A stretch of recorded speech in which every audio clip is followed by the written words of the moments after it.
আমার নাম বিপুল guide. শাসकीয় high school এসেবেড়ায় আমি বাংলায় শিক্ষকতা করি।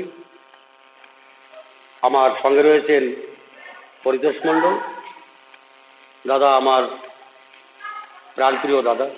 বাংলার ভাষার ব্যাপারে এবং ছত্তিশগড়ে 11-12 বাংলা প্রণয়ন করার জন্য এই দাদার অবদান আমি জীবনে বলব না। আজকে দ্বাদশ শ্রেণীর পাঠ্য তোতা কাহিনী।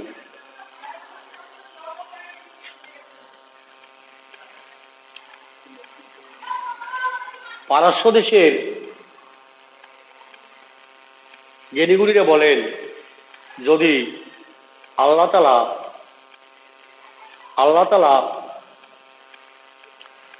আরবি ভাষায়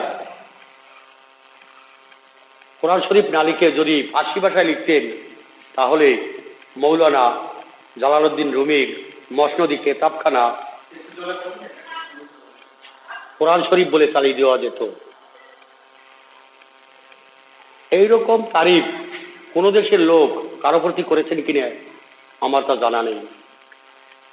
মৌলানা রুমি ছিলেন আল্লাহ ভক্ত, ঈশ্বর ভক্ত। রাধারানী যেমন তার প্রেমের দ্বারা, ভালোবাসার দ্বারা, নিষ্কাম প্রেমের দ্বারা কৃষ্ণকে লাভ করেছিলেন, তদ্রূপ মৌলানা রুমি লাভ করেছিলেন সেই শ্রীহরিকে। তাই গল্পচ্ছলে উনি অনেক কথাই বলে থাকেন। সেই গল্পের ভিতরে তার একটা কাহিনী, তোতা কাহিনী। ইরান দেশের এক সওদাগর ভারতবর্ষ থেকে একটা তোতা এনেছিল। তোতা রসে কালিদাস, ম্যাক্সমূলার, ভ্যালেন্টিনা ইত্যাদি বলে তাকে অভিহিত করা হতো। সময় পেলেই তোতার সঙ্গে সওদাগর রসালাপ করতেন, জ্ঞান চর্চা করতেন। তোতাকে মনে প্রাণে উনি অনেক ভালোবাসতেন।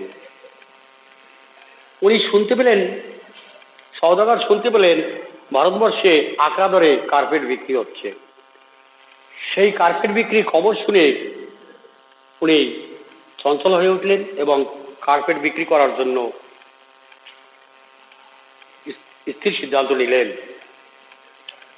ভারতবর্ষে উনি কার্পেট বিক্রি করবেন। উনি রওনা হবেন।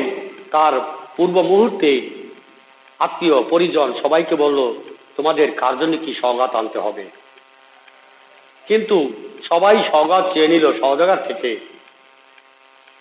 উনি ভাবলেন, তোতার সঙ্গে আমার বন্ধুত্ব, ইয়ারগিরি, বেরাদরি ভাব, আমি তোতাকে বাদ দেব না। তাই তোতার ঘরে গিয়ে উচ্চস্বরে বললেন, তোতা, আমি তোমার জন্য কি আনবো বলো, তোমার জন্য কি সওগাত আনবো, তুমি আমার থেকে সওগাত চেয়ে নাও। তোতা কিছু সময় ভেবে তারপরে বলল, সওদাগর, আমি খাতায় বন্দি আছি, কিন্তু কোনো তোতা খাতায় বন্দি থাকতে চায় না। সে চায় মুক্ত আকাশ, নীলাকাশ।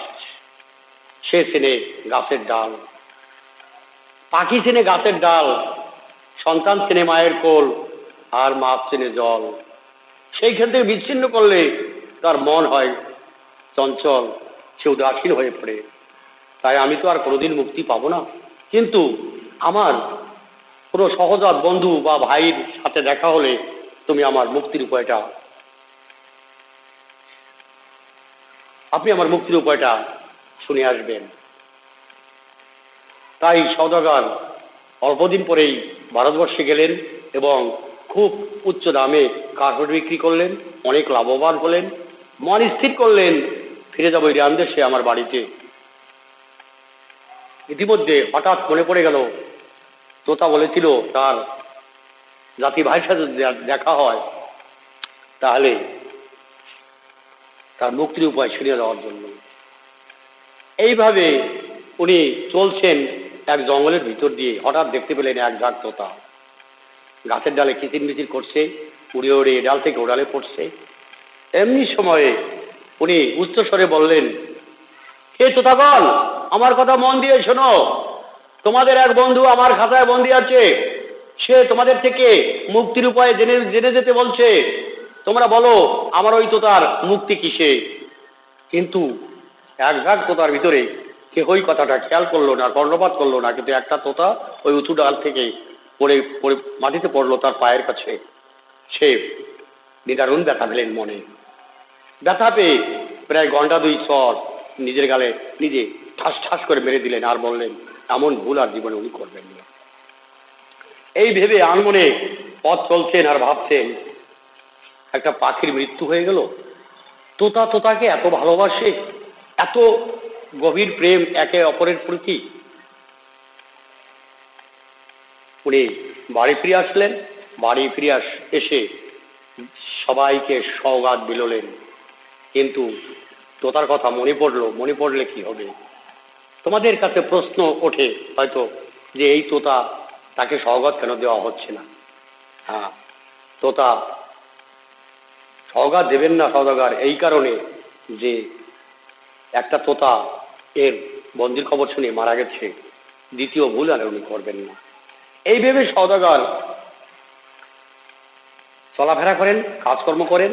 কিন্তু একদিন হঠাৎ তোতার ঘরে গিয়ে উঠলেন, ভুলে গিয়ে তোতার ঘরে উঠলেন।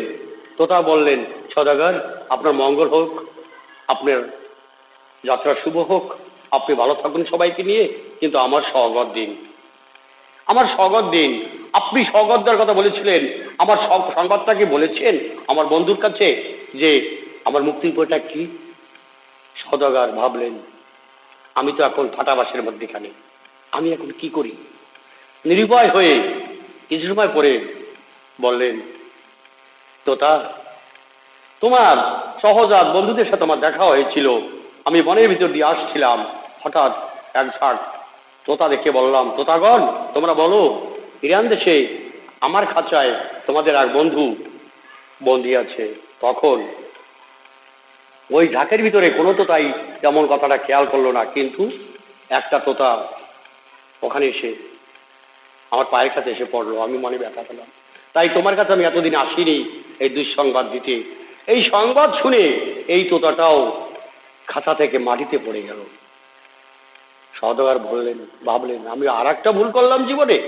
একটা তোতা এর বন্দির খবর শুনে মারা গেল, আর এই তোতাটা মারা গেল ওর মৃত্যু সংবাদ শুনে। সওদাগর মনের দুঃখে বেদন ভরা কণ্ঠে বললেন, তোতা ও তোতা, শ্রীনিদ্রায় নিদ্রিত হয়ে গেলে আমাকে বিদায় সম্ভাষণ জানিয়ে। এই ভেবে তোতা ছুঁড়ে ফেলে দিলেন উঠানে বা আঙিনায়।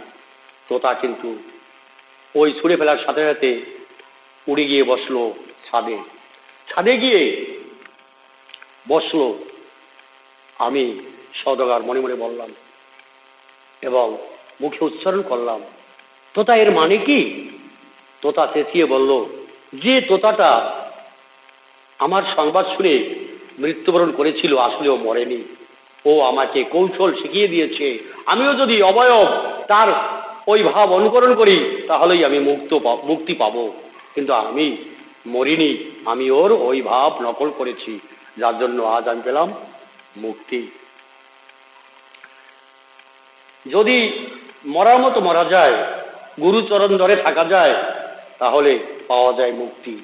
এই তোতা কিন্তু তোতা নয়, এ ঘুঘু।